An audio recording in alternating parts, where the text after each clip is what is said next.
9/11 यानी 11 सितंबर का जब भी जिक्र होता है तो दिमाग में एक खौफनाक तस्वीर घूमने लगती है, जिसमें अमेरिका के ट्विन टावर पर हुए अटैक ने मानवता को तार तार कर दिया था। लेकिन उसी अमेरिका की धरती पर शिकागो की धर्म संसद में 11 सितंबर 1893 को एक ऐसी घटना हुई थी जिसको पूरी दुनिया आज 132 साल बाद भी याद करती है।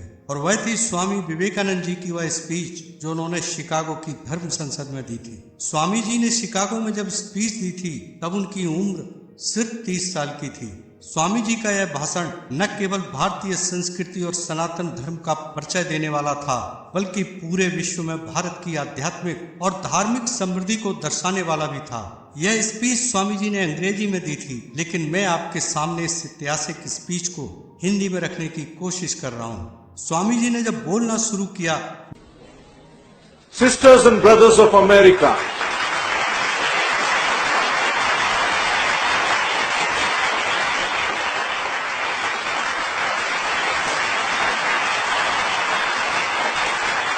मेरे अमेरिकी भाई और बहनों, स्वामी जी के इन 5 शब्दों ने ऐसा जादू बिखेरा कि पूरा हॉल तालियों की गड़गड़ाहट से गूंज उठा और 2 मिनट तक लगातार तालियां बजती रहीं, जबकि उनको केवल 2 मिनट का ही समय मिला था अपनी स्पीच के लिए। तालियां खत्म होने के बाद जब उन्होंने बोलना शुरू किया तो किसी ने नहीं रोका, सब लोग मंत्रमुग्ध होकर उनको सुनते रहे। आगे स्वामी जी बोलते हैं, आपने जिस स्नेह के साथ मेरा स्वागत किया है उससे मेरा दिल भर आया है। मैं दुनिया की सबसे पुरानी संत परंपरा और सभी धर्मों की जननी की तरफ से धन्यवाद देता हूँ।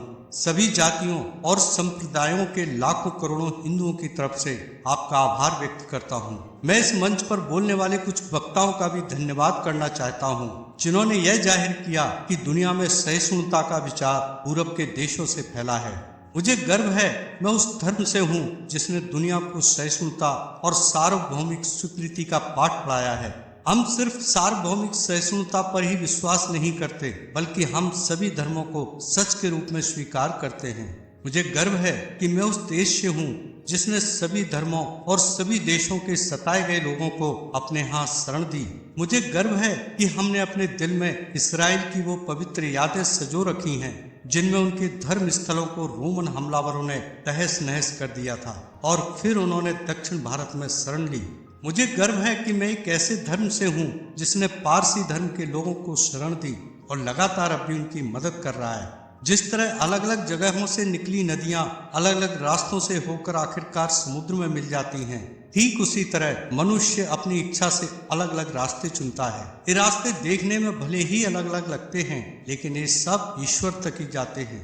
मौजूदा सम्मेलन, जो कि आज तक की सबसे पवित्र सभाओं में से एक है, वह अपने आप में गीता के कहे गए इस उपदेश का प्रमाण है, जिसमें कहा गया है कि जो भी मुझ तक आता है, चाहे कैसा भी हो, मैं उस तक पहुंचता हूं। लोग अलग अलग रास्ते चुनते हैं, परेशानियां झेलते हैं, लेकिन आखिर में मुझ तक पहुंचते हैं। सांप्रदायिकता, कट्टरता और इसके भयानक वंशजों के धार्मिक हटने लंबे समय से इस खूबसूरत धरती को जकड़ रखा है। उन्होंने इस धरती को हिंसा से भर दिया है और कितनी ही बार यह धरती खून से लाल हो चुकी है।